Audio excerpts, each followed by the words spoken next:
আসন্ন ত্রয়োদশ জাতীয় সংসদ নির্বাচনকে সামনে রেখে বড় সিদ্ধান্ত নিয়েছে বিএনপি। দেশের প্রায় 2/3 আসনে একক প্রার্থী চূড়ান্ত করেছে দলটি, যা তাদের নির্বাচনী প্রস্তুতিকে নতুন গতি দিয়েছে।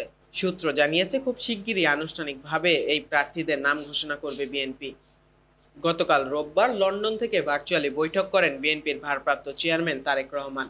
গুলশানে বিএনপি চেয়ারপারসনের কার্যালয়ে অনুষ্ঠিত এই বৈঠকে অংশ নেন চট্টগ্রাম, রংপুর, কুমিল্লা, ফরিদপুর ও ময়মনসিংহ বিভাগের অন্তত 4 শতাধিক মনোনয়ন প্রত্যাশী। বৈঠকে উপস্থিত ছিলেন বিএনপির মহাসচিব মির্জা ফখরুল ইসলাম আলমগীর, স্থায়ী কমিটির সদস্য ও সিনিয়র যুগ্ম মহাসচিবরাও।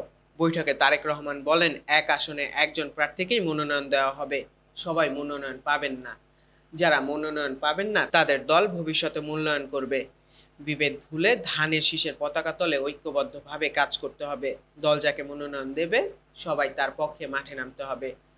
তিনি আরো বলেন, নির্বাচনকে ঘিরে নানা ষড়যন্ত্র চলছে।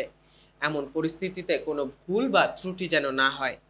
ঐক্যই আমাদের শক্তি। ধানের শীষের বিজয় নিশ্চিত করতে হবে। বিএনপির নীতি নির্ধারকরা জানান, মাঠ পর্যায়ে যাচাই বাছাই শেষে বেশিরভাগ আসনে একক প্রার্থী চূড়ান্ত করা হয়েছে। খুব শিগগিরই কেন্দ্রীয়ভাবে এই তালিকা আনুষ্ঠানিকভাবে ঘোষণা করা হবে। নিউজ ডেস্ক, চেষ্টা টিভি।